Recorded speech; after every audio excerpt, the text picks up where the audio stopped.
Bueno, buenos días, estimado grupo número 8. Dígame. No, le va pidiendo que pase las diapositivas, ¿sí? Claro, usted me dice pase la siguiente diapositiva, yo con mucho gusto la paso, no te preocupes. Bueno, jóvenes, bienvenidas a la presentación. La presentación es toda de ustedes. Aprovechenla y bueno, pueden iniciar cuando quieran. Bueno, primeramente, buenos días, doctor. Nosotros somos el grupo número 8. Nos corresponde el tema número 31, desarrollo del aparato auditivo. Pues nuestro grupo está conformado por Angie Contreras, Yetzabe Evia, Mayra Roy y mi persona Ángela Areval. Ya podemos comenzar.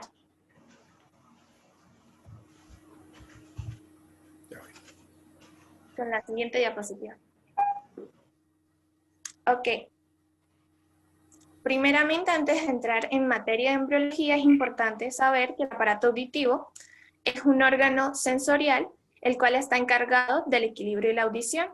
El aparato auditivo es un órgano complejo, está compuesto por el oído interno, medio y externo.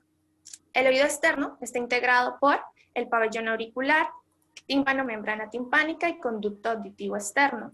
Su función es captar los sonidos y transmitirlos al oído medio, integrado por la cavidad timpánica, la tuba auditiva trompa de Eustaquio, que comunica la cavidad timpánica con la rinofaringe, y los huesecillos, que son el martillo, yunque y estribo, y sus respectivos músculos, los cuales se encargan de conducir el sonido hacia el oído interno. El oído interno es el más complejo. Algunas nomenclaturas lo dividen en un laberinto vestibular y en otro coclear, integrado por la cóclea, órgano de Corey, sáculo, utrículo y conductos semicirculares. Su función es convertir ondas sonoras en impulsos nerviosos. En el oído interno es donde se encuentran los verdaderos receptores vestibulares que responden al equilibrio y los órganos y los receptores auditivos para la audición, que convierten en impulsos eléctricos. Cada uno tiene un diferente origen, los cuales iremos explicando a medida que continuemos con la presentación. Siguiente, por favor. El oído interno, su origen es del ectodermo superficial. Él sufre 3 inducciones, primero por parte de la notocorda y segundo por el mesodermo paraxial, el cual lo prepara para una tercera inducción, que es por parte del robencéfalo, los cuales los robómeros 5 y 6 secretan factor de crecimiento fibroblástico 3, lo cual produce un engrosamiento en el ectodermo superficial, formando las placodas auditivas. Es importante saber que el factor de crecimiento fibroblástico 3 también expresa PAX2, el cual es importante para la continuación del conducto endolinfático, el desarrollo normal del conducto endolinfático y el conducto coclear. Posterior al engrosamiento del ectodermo superficial, el mesodermo circundante hace que el ectodermo que reborda las placodas auditivas se eleve y forme como una fosita o una hendidura óptica. Esta fosa o hendidura óptica, por inducción del factor de crecimiento fibroblástico 3, se invagina y forma la vesícula óptica u otocisto. Todo esto sucede alrededor de los 20 a 22 días en la 4ª semana de gestación. Siguiente, por favor.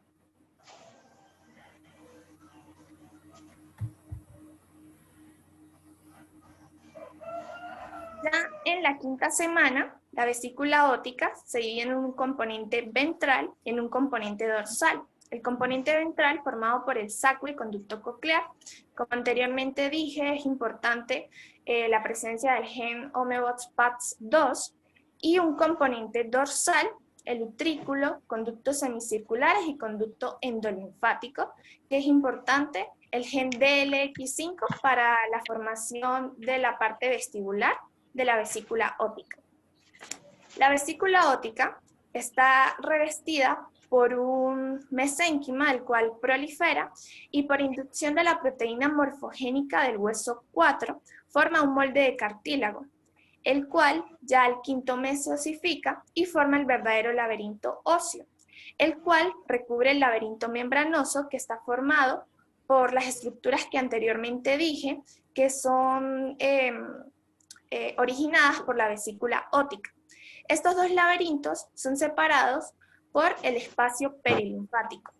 Es importante saber que los precursores neuroblásticos sensitivos en el oído interno se cree que siguen la vía del gen Notch para controlar la diferenciación de células, no solo en neuroblastos y no solo en células de sostén. Siguiente, por favor.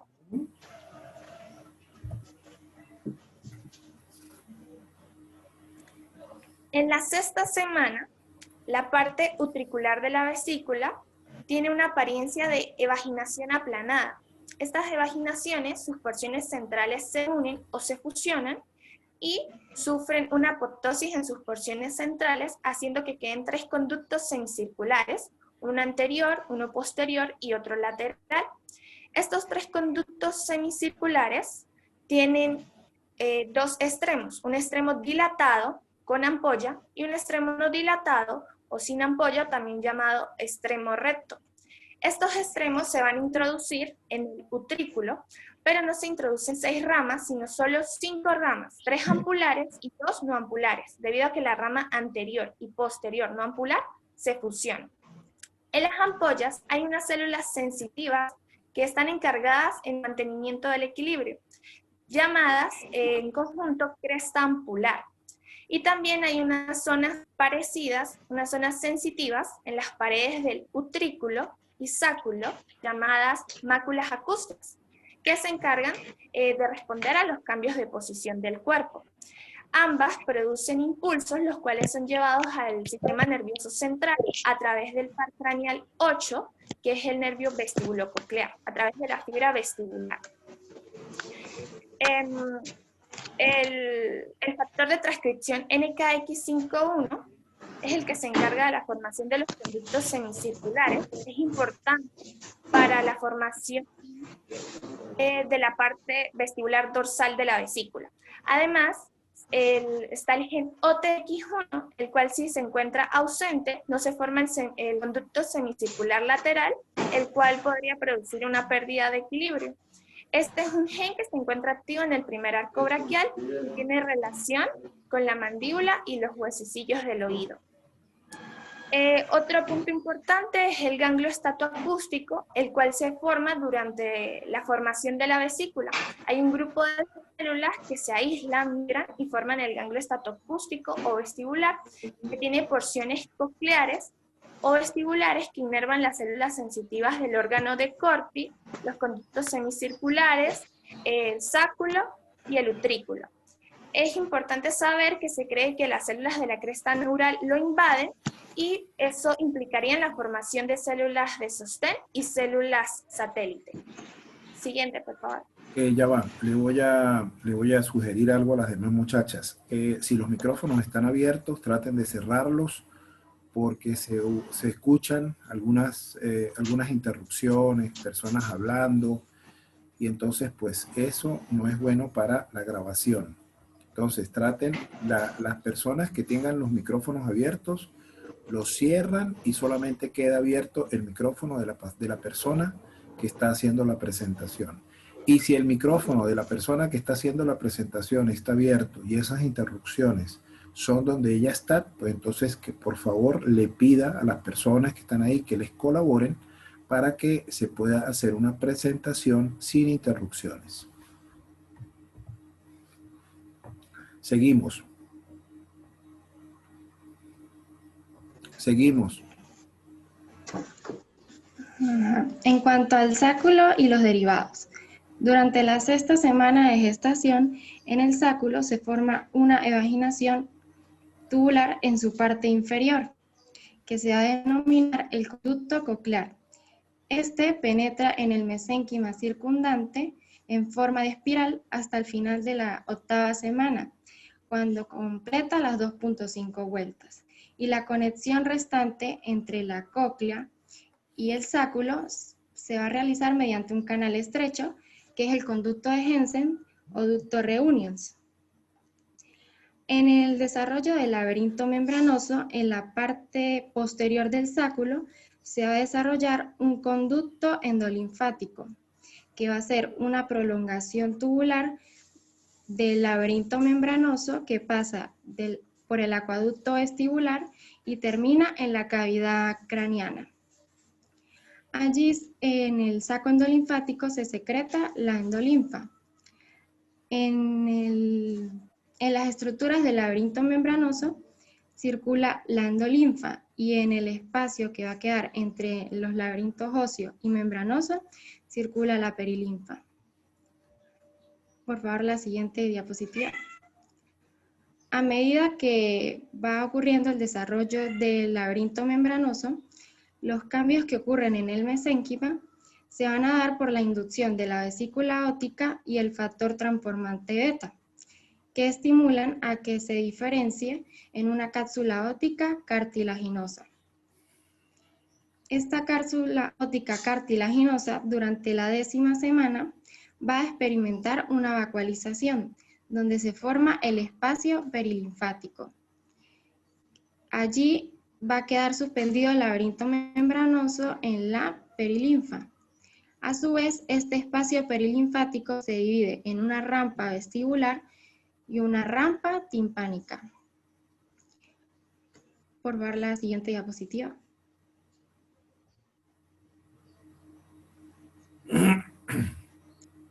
Luego, el conducto coclear se va a separar de la rampa vestibular mediante la membrana vestibular y de la rampa timpánica mediante la membrana basilar. La pared lateral que queda unida al cartílago circundante va a estar unida mediante el ligamento espiral y el ángulo mediano va a estar sostenido a una apófisis cartilaginosa que es el modiolo o la columela, el futuro eje de la cóclea ósea. Las células epiteliales en un principio van a ser las del conducto coclear, luego ellas posteriormente desarrollan unos bordes, un borde interno que va a ser el futuro limbo espiral y un borde externo que forma una fila interior y 3 o 4 filas exteriores de células pilosas, que son las células sensitivas del sistema auditivo. Ellas van a ir recubiertas por una membrana tectoria, que esta membrana es una sustancia fibrilar que va junto al limbo espiral y su extremo descansa sobre las células pilosas. Siguiente diapositiva, por favor. Este conjunto de células sensitivas y la membrana tectoria forman el órgano de Corti, que él se diferencia a partir de las células de la pared del conducto coclear. Las células ganglionares del octavo par craneal migran a lo largo de los espirales de la cóclea y forman el ganglio espiral. Cabe destacar que el ganglio vestibular se va a formar cerca del utrículo. Las neuronas del ganglio espiral y del ganglio vestibular son bipolares. Ellas tienen unas prolongaciones periféricas y centrales. Las prolongaciones periféricas del ganglio espiral forman el nervio coclear, que él va conectado al órgano de Corti. Y las prolongaciones del ganglio vestibular forman el nervio vestibular. Y sus prolongaciones centrales de ambos ganglios van a formar el nervio vestibulococlear, que es el octavo par craneal. El nervio vestibular se va a encargar de mantener el equilibrio cinético y estático, y el nervio coclear de transmitir los sonidos del medio externo a las áreas corticales de la audición. Luego, los impulsos recibidos en este órgano de Corti van a ser transmitidos al ganglio espiral y luego al sistema nervioso central, por medio de las fibras auditivas del octavo par craneal. Importante mencionar que las lesiones del del órgano de Corti pueden generar una hipoacusia. La siguiente. Gracias, doctor.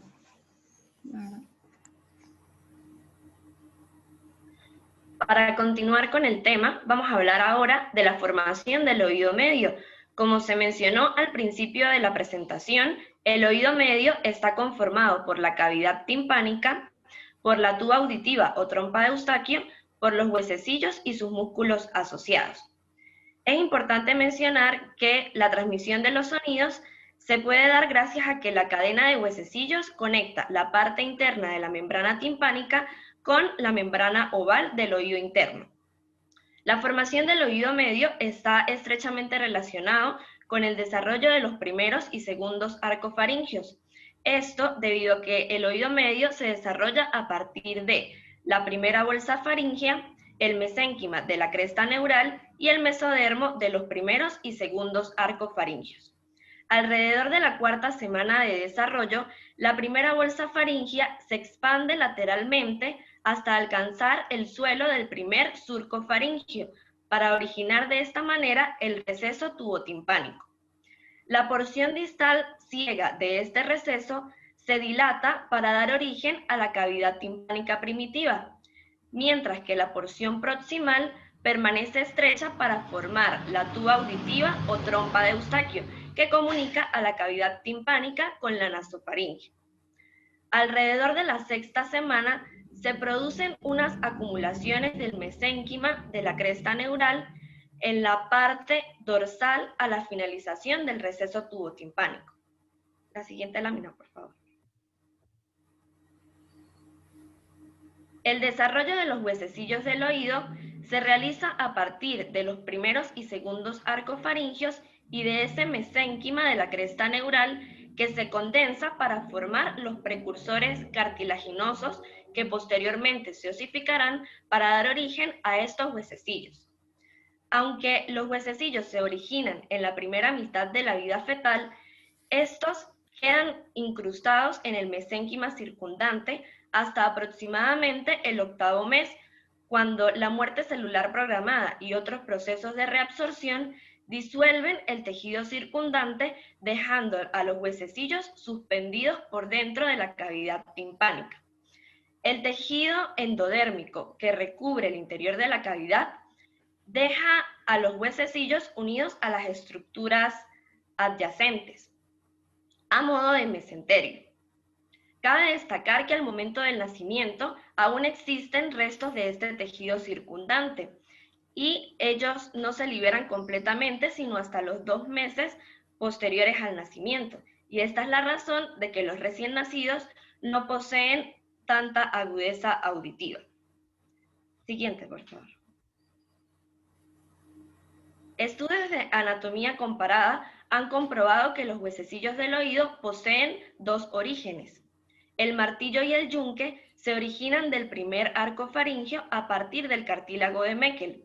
De este primer arco también deriva el ligamento anterior del martillo y el músculo del martillo o músculo tensor del tímpano. Este músculo se encuentra inervado por la rama maxilar del nervio trigémino quinto par craneal, que es el nervio del primer arco. Por otro lado, el estribo deriva del segundo arco faríngeo a partir del cartílago de Reichert.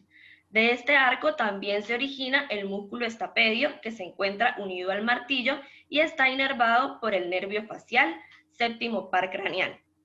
El estribo es el hueso más pequeño del cuerpo y posee forma de estribo de silla de montar. Siguiente, por favor. Durante las últimas etapas de la vida fetal, la cavidad timpánica se expande dorsalmente para invadir el hueso temporal por medio de una vacuolización, formando el antro timpánico o antro mastoideo, que se ubica en la porción petromastoidea del hueso temporal. Al nacer, este es casi del tamaño del adulto, pero en él no se encuentran prácticamente células o celdillas mastoideas. Al cabo de los 2 años ya estas células se han desarrollado bien y originan esas proyecciones cónicas en los huesos temporales que conocemos como apófisis mastoides. Después del nacimiento, esto termina de invadir aún más la apófisis mastoides, originando sacos de aire por dentro del hueso. A este proceso se le denomina neumatización. Es importante mencionar también las infecciones del oído medio pueden expandirse e invadir el antro mastoideo, y esto constituye una de las complicaciones frecuentes en este tipo de infecciones. El desarrollo del oído medio está regulado por señales moleculares tales como la endotelina 1 el factor de crecimiento fibroblástico 8 y el ácido retinoico. Se ha demostrado que estos factores intervienen en el desarrollo de los arcofaringios y cualquier mutación en alguno de ellos pueden afectar el desarrollo de los huesecillos. Siguiente lámina, por favor. El oído externo está conformado por el conducto auditivo externo, el tímpano o membrana timpánica y el pabellón auricular. El oído externo se origina del primer surco faríngeo y de los primeros y segundos arcofaringios. El conducto auditivo externo es la parte del oído que comunica el exterior con el tímpano. Este es muy corto al momento del nacimiento y alcanza su longitud del adulto aproximadamente a los 9 años de edad. Este se origina de la porción dorsal del primer surco faríngeo, que se profundiza cuando se da la proliferación activa del ectodermo que entra en contacto con el revestimiento endotelial de la cavidad timpánica.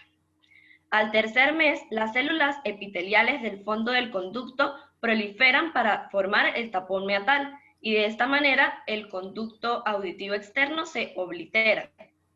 En el séptimo mes, las células centrales del tapón se disuelven para crear de esta manera lo que vendría siendo la parte interna del conducto auditivo externo.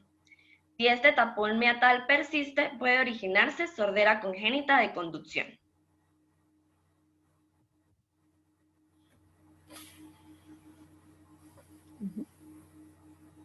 Dando continuidad al desarrollo del oído externo, encontramos a la membrana timpánica.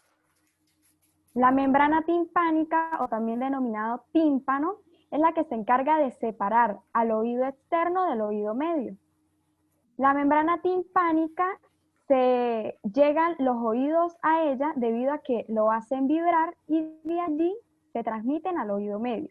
Cuando los ruidos son muy fuertes, la membrana timpánica va a estar templada por los músculos del oído y esto evita que las vibraciones sean muy intensas. El primordio de la membrana timpánica es la primera membrana faríngea, que ella se va a encargar en el embrión de separar al primer surco de la primera bolsa faríngea.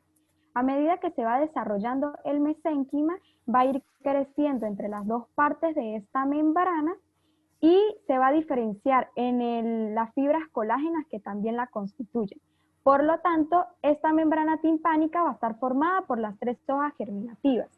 Del ectodermo superficial que recubre al primer surco faríngeo, que vendría siendo la superficie externa del tímpano, del endodermo de la cavidad timpánica que se origina de la primera bolsa faríngea, que vendría siendo la superficie interna del tímpano, y del mesodermo del primer y del segundo arco faríngeo, que este se diferencia en el mesénquima, que da origen al tejido conectivo que constituye la capa intermedia de la membrana timpánica. El mango del martillo se encuentra unido a la mayor parte de la membrana timpánica. Esta región va a tener unas fibras colágenas muy gruesas, por lo tanto se va a denominar pars tensa. El resto se va a encargar de separar al conducto auditivo externo de la cavidad timpánica. Esta se va a denominar membrana de Scragnell o pars flácida. Siguiente, por favor.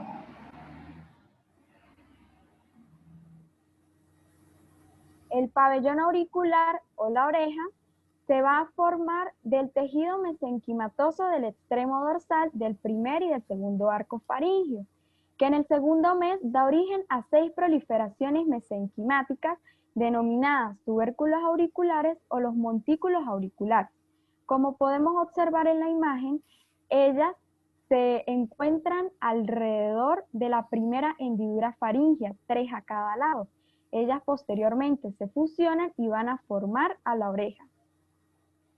3 se van a originar del primer arco y las otras 3 van a originar del segundo arco. Las originadas del primer arco van hélice, mientras que las originadas del segundo arco van a originar el restante del hélice, del antihélice, y lo último que se desarrolla es el lóbulo. Es muy frecuente que ocurran anomalías en el pabellón auricular debido a la complejidad de su desarrollo y de su fusión. Estas pueden provocar, por ejemplo, otras anomalías como los senos preauriculares. La localización inicialmente va a ser en la región inferior del cuello, pero cuando se desarrolla el maxilar inferior, ellos ascienden hasta los lados de la cabeza a nivel de los ojos. La inervación de los provenientes del primer arco provienen de la rama mandibular del nervio trigémino, mientras que los provenientes del segundo arco es de las ramas cutáneas del plexo cervical, específicamente del nervio auricular mayor y del nervio occipital mayor. Como sus células son provenientes de la cresta neural, también se va a asociar a otras malformaciones de órganos provenientes de estas células, como de la cara, el cráneo y el corazón. El conducto auditivo externo, o en general el oído externo, es muy sensible a ciertos fármacos ototóxicos como la talidomida, la streptomicina y los salicilatos. Siguiente, por favor.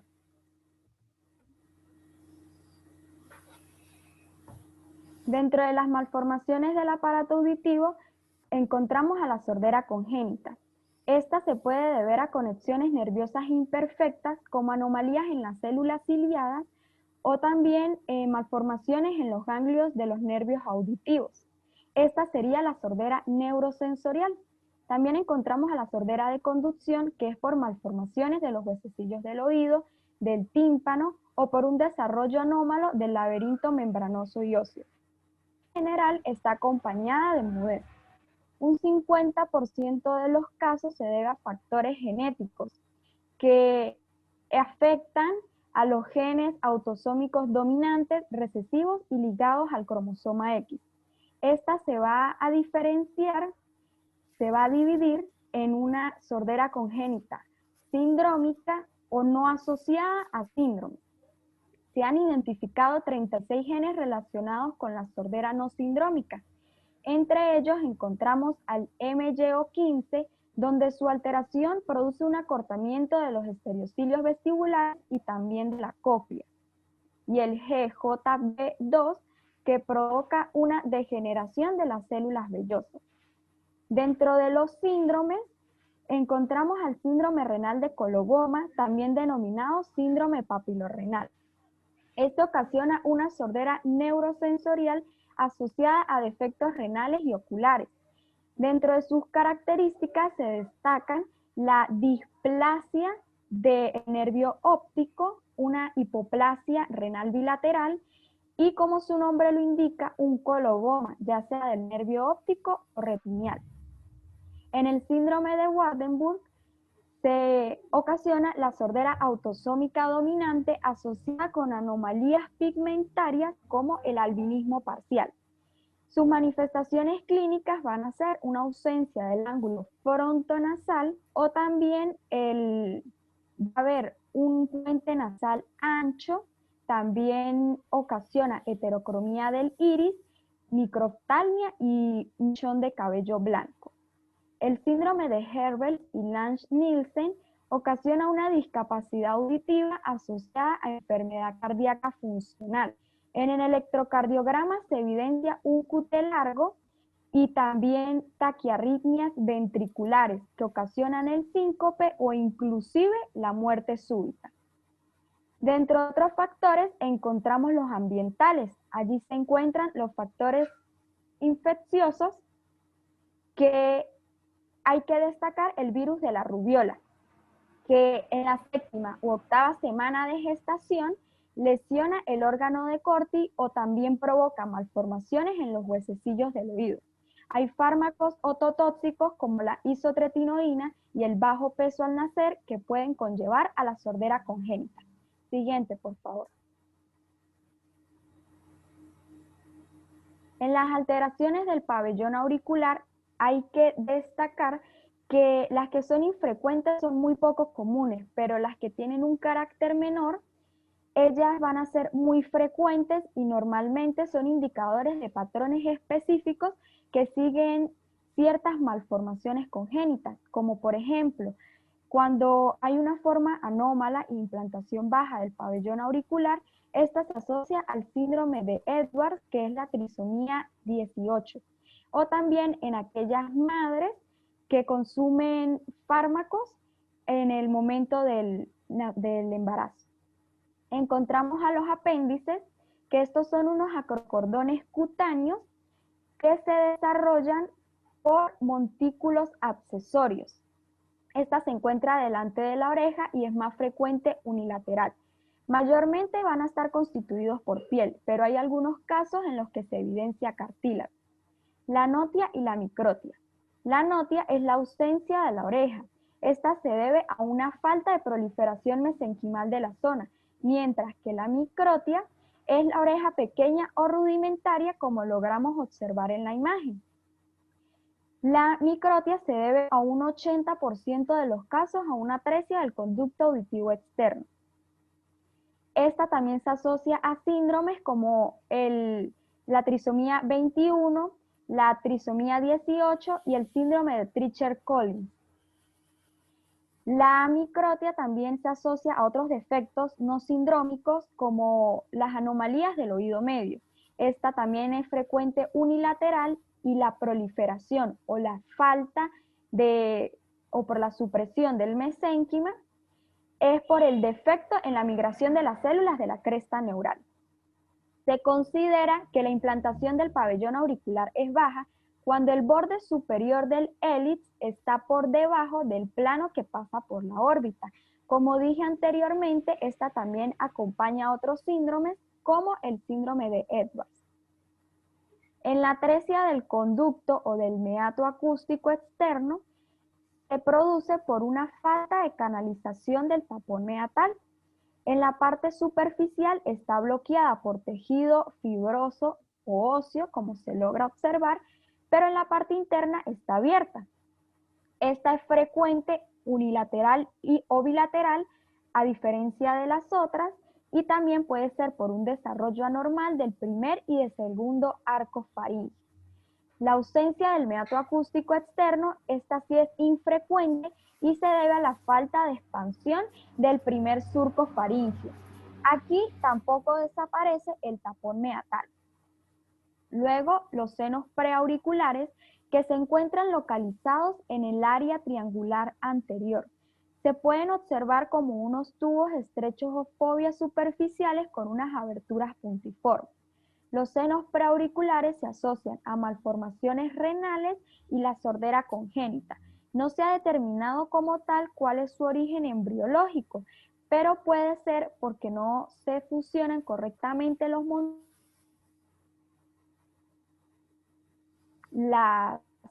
el primer surco faríngeo.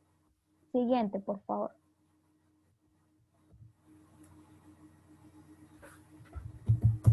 Ya va.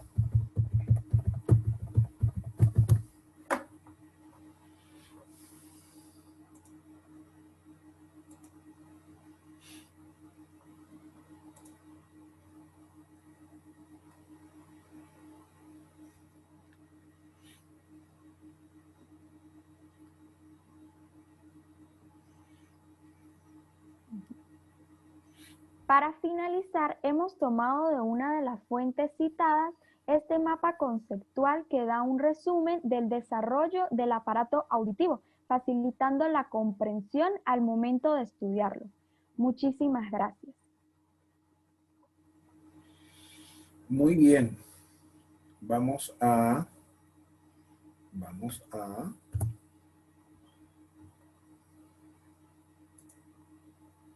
Perfecto. Muy bien, muy bien, muy bien. Perfecto. ¿Qué les tengo yo que agregar? Bueno, primero felicitarlos porque el seminario evidentemente estuvo muy, muy, pero bien llevado. Y eso es algo que hay que agradecer por el empeño que ustedes le colocaron y por eso hay que felicitarlo. Segundo, el haber citado referencias bibliográficas es muy importante. Hasta ahora creo que otra presentación no había hecho. Las láminas están muy bien, constituidas, muy dinámicas, muy prácticas, muy frescas, no cansan. Fíjense que ustedes en 30 minutos hicieron la presentación. ¿Qué le puedo agregar yo a esto? Prácticamente muy poco, realmente, porque tocaron todos los puntos. Lo único, tener mucho cuidado en aquellas personas que lleguen a una consulta médica con algunos problemas auditivos, sobre todo las fístulas. Eso es importante, faltó mencionarlo, lo de las fístulas y los quistes. ¿Por qué? Porque resulta ser que en el caso de la microtia o de la notia, eso es más frecuente en el hombre, pero las fístulas y los quistes son más frecuentes en la mujer. Pero todas estas alteraciones que ustedes pueden ver externamente pueden estar relacionadas con alteraciones renales y con otros sistemas y órganos. ¿Y a qué se debe eso? Bueno, que como las crestas neurales están comprometidas, sobre todo las crestas renales del cerebro posterior del romboencéfalo, son las que están más comprometidas en el desarrollo del oído, pues acuérdense que las crestas neurales son una población de células que está condicionada o está llamada como la cuarta hoja germinativa, y normalmente ellas se van a diferenciar en un mesénquima que puede proliferar en muchísimos órganos. Entonces, por eso hay que tener pendiente, porque acuérdense que las células de la cresta neural van en descenso craneal caudal, y a medida que ellas vayan bajando, si hay alguna noxa que las pueda afectar, pues evidentemente eso puede comprometer. Entonces, por eso tienen que tener mucho cuidado que todos los síntomas clínicos o las observaciones clínicas que ustedes puedan hacer a nivel del área de los pabellones tienen que ser estudiadas y tienen que ser descartadas otro tipo de patologías. De resto, no creo que haya mucho que agregar, porque realmente pues, el seminario fue bastante completo. Se tocaron todas las cosas, por eso yo los felicito. Me parece excelente la presentación. Yo voy a tratar ahorita de... voy a detener